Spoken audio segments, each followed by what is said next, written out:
Let's talk to Marion in Devon about this. What do you think about this, Marion? Are you pleased to see them touring around hospitals in Australia? I think they're a wonderful little couple. Yeah. I think, we should be very, very proud of our royals. I am a royalist, but I think, let them go. They're doing their duty. They're doing what they think is right. People always got somebody that's always one of the royals in trouble. And the split with the King and with Prince William, and the fact that they are not really meant to be part of the royal family anymore, Marion, that doesn't bother you or worry you? Yes, of course it bothers me. I think they should be in with the royals. I think that boy's worked really hard. He's like his mum in every way, and I think she was a wonderful lady, and let him get on with his life. But getting on with your life isn't quite the same, is it, as having a sort of pretend royal tour that you say isn't a royal tour, and then getting paid to give speeches and, have weekends while you're there. It's not quite the same as getting on with your life, is it? Well, I think so. I think he's doing what he thinks is right, and, that's my opinion anyway. It's good to hear from you, Marion, and you're absolutely entitled to your opinion. From Margaret in Merseyside. Margaret, you're on their side. Oh, yes, I am. Tell me why, what you feel about it. I think they're very unfairly treated. I mean, you've got the royal family banging on about how they're marvellous treating people with mental health issues. Yeah. And Meghan and Harry have both admitted they have mental health issues, and they throw them under the bus. But how do you think they were thrown under the bus when it was Meghan and Harry who decided to leave and to make the break? I think they had no alternative. They had no choice. They were getting treated so badly. So you really feel for them. So when you see them touring, you think, well, good for you, and I do, yes. Yeah. And they've got to make money somehow. Right. And no one else is going to give it them like the rest of them get.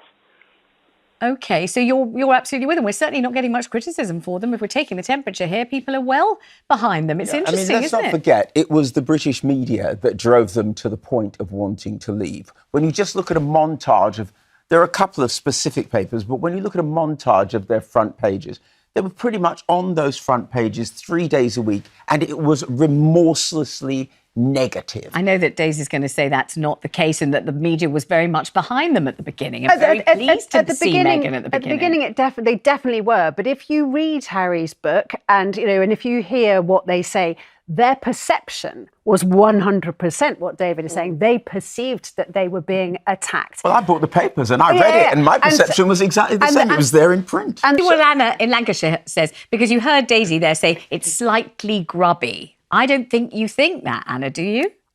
No, I think that the media were to blame a lot of the horrible things they put in. But Harry went to the Queen and asked, could he do the same as Beatrice and Eugenie, do charity work, what they want, what they chose to do. And they said, no, you're in or out. So they went out. But they carried on doing charity work. They said they would. And they've carried on doing it while they're in America, but we don't talk about it over here. So why shouldn't they go to Australia? If they're doing good, he wants us the Invictus Games. And what if he does get paid? All our MPs get paid for going to different areas, don't they, all around the world? I mean, they do. I'm not sure it's quite the same thing, but yeah, you're quite right. They certainly do. But actually, and at that point, Boris Johnson gets hundreds of thousands of pounds for making a short speech. Absolutely. Now, obviously, he's an ex-Prime Minister, so does he have more of a right to make money? Debatable. Well, he's also a tremendously good and gifted speechmaker, whatever you think of his politics. But how do you know that Harry and Meghan aren't? How do you know that they're not? When you tune into mainstream television these days, you'd be forgiven for thinking that everyone is against Prince Harry and Meghan Sussex. The narrative is relentless, the criticism is constant, and the hot takes keep coming from so-called royal experts who seem to have made their careers out of tearing this couple down. But here's what's genuinely fascinating and frankly rather refreshing to witness. When actual ordinary people, your neighbours, your friends, everyday citizens who make up the real backbone of this country are given a platform to speak, the conversation shifts dramatically. Callers backing Prince Harry and Meghan have become increasingly vocal, and they're making points that traditional media outlets and seasoned royal correspondents would rather gloss over or dismiss entirely. These aren't paid supporters or social media trolls. These are real people with genuine perspectives, and their voices are cutting through all the noise to expose what many are now recognizing as a deeply unfair treatment of a couple who've done nothing more than try to forge their own path away from the suffocating constraints of a centuries-old institution. Marion from Devon, a self-described royalist, captured it perfectly when she said, "I think they're a wonderful couple. That boy has worked really hard. He's like his mum in every way, and I think she was a wonderful lady. Let him get on with his life." This simple, heartfelt statement encapsulates what so many people genuinely feel but rarely hear amplified in mainstream discourse. Here's a woman who loves the royal family, who identifies as a traditional royalist, yet she can see clearly that Prince Harry deserves to live his life without constant persecution. She recognizes his dedication, his hard work, and his striking resemblance to Princess Diana, a woman she considers wonderful. This is precisely the kind of nuanced take that gets drowned out by sensationalist headlines and bitter commentary from media personalities who've invested so much time in painting Harry and Meghan as villains that they can't possibly admit when they've gotten it wrong. And it's not just Marion. Margaret, another caller, raised an absolutely crucial point that deserves far more attention than it's receiving. "I think they're very unfairly treated. You've got the royal family banging on about how they're marvellous at treating people with mental health issues, and Meghan and Harry have both admitted they had mental health issues, and they threw them under the bus." Think about that for a moment. The royal family has spent years, particularly in recent times, positioning itself as an institution that cares deeply about mental health, that wants to break down stigma, that champions those struggling with their well-being. Yet when two of their own came forward and admitted their struggles, when Harry and Meghan bravely spoke about the toll this life takes on your mental state, what happened? They were cast aside.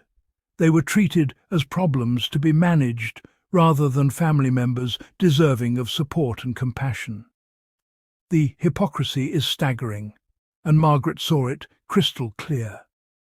This is the kind of obvious contradiction that should be occupying newspaper columns and television segments, but instead it gets buried beneath stories about tour schedules and charity visits. The media has become so focused on gotcha moments and finding fault that it's completely missed or deliberately ignored the elephant in the room, that a major institution failed its own people when they needed it most.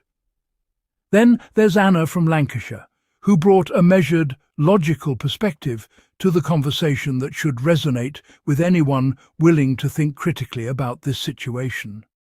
Anna pointed out something remarkably straightforward. They went out, but they carried on doing charity work. They said they would and carried on doing it in America, so why shouldn't they go to Australia if they're doing good?